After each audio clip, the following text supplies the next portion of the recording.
இன்றைக்கி நம்ம செய்கிறதுங்க தக்காளி பஜ்ஜிங்க. அது எப்படி செய்யலான்ட்டு பார்க்கலாங்க. அதுக்கு தேவையான பொருட்கள்: ஒரு பெரிய வெங்காயம் பெருசாக ஒன்றுங்க, 2 பூண்டு பல், 2 வரமிளகா, தக்காளி ஒரு 4 தக்காளிங்க பொடியாக அறுத்து வச்சுருக்கேன், சீரகம், கடுகு, வெள்ளுளுந்தப்பருப்பு, வரமிளகாத்தூள் 1/2 ஸ்பூனுங்க, அப்புறம் மல்லி, கருவேப்பிலை, உப்பு, மஞ்சத்தூள், தேவையான அளவு எண்ணெய்.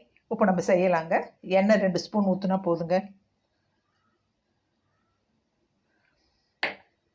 எண்ணெய் காயிட்டுங்க. இப்போ எண்ணெய் காஞ்சிருச்சுங்க. நம்ம கடுகு, வெள்ளுளுந்த பருப்பு, கடலப்பருப்பை போட்டுக்கலாங்க.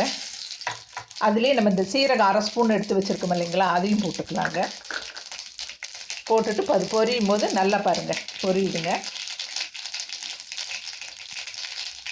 உப்பை நம்ம வெங்காயம், வரமிளகா, அந்த பூண்டு வச்சுருக்கோம் இல்லைங்களா, அதை போட்டுக்கலாங்க.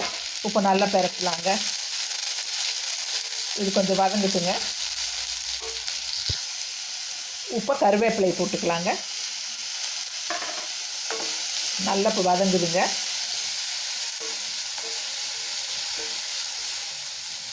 இப்போ இந்த தக்காளி பொடியை அறுத்து வச்சுருக்கோம் இல்லைங்களா, அதை போட்டுக்கலாங்க.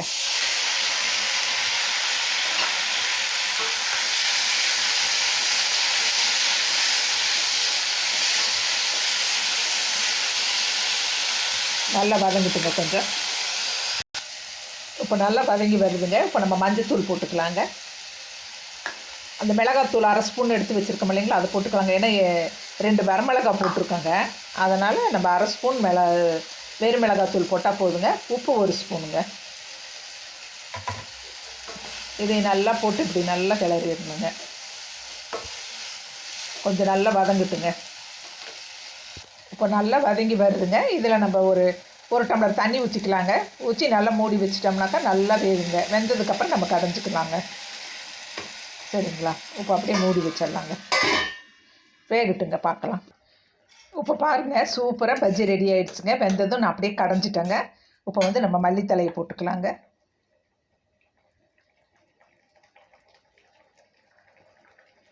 சூப்பராக ரெடி ஆகிடுச்சுங்க. இட்லி, தோசைக்கு, சப்பாத்திக்கு எல்லாத்துக்குமே இது நல்லா இருக்குங்க. சரிங்களா? இப்போ நம்ம டேஸ்டிங் பண்ணலாங்க. நல்லா வேக விட்டுருவோனுங்க. வெந்ததும் மற்ற போட்டு நல்லா கடைஞ்சிடலாம். குக்கரில் தாளிக்கிறவங்க குக்கரில் தாளிச்சுக்கலாங்க. அவங்கவுங்க இஷ்டம் தாங்க. சரிங்களா? இங்கே பாருங்கள், இப்போ சூப்பராக பஜ்ஜி ரெடி ஆகிடுச்சுங்க. தக்காளி பஜ்ஜிங்க. டேஸ்ட் பண்ணலாங்க.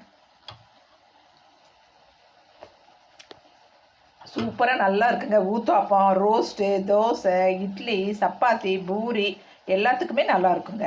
4 தக்காளி நல்லா பொடியை வெட்டி வச்சுக்கோங்க. ஒரு பெரிய வெங்காயங்க, 2 பூண்டு பல்லுங்க, ஒரு 2 வரமிளகாங்க.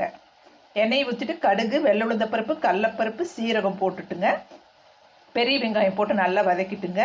மல்லி, கருவேப்பிலை போட்டுட்டுங்க. அப்புறம் தக்காளியை போட்டுட்டுங்க. அந்த 1/2 ஸ்பூன் மிளகாத்தூள் இருக்கு இல்லைங்களா, அதையும் போட்டு மஞ்சத்தூள் போட்டு உப்பு போட்டு நல்லா வதக்கிட்டு ஒரு டம்ளர் தண்ணி ஊற்றிட்டு நல்லா மூடி வச்சிடணுங்க. வெந்ததுக்கப்புறம் தண்ணியை வடிச்சிட்டு அப்புறம் நல்லா கடையணுங்க. சரிங்களா? அதுதாங்க இது. சரிங்களா? என் சேனலை பிடிச்சிருந்தா சப்ஸ்கிரைப் பண்ணுங்கள், கமெண்ட் பண்ணுங்கள், ஷேர் பண்ணுங்கள். நம்ம அடுத்த வீடியோவில் சந்திக்கலாங்க.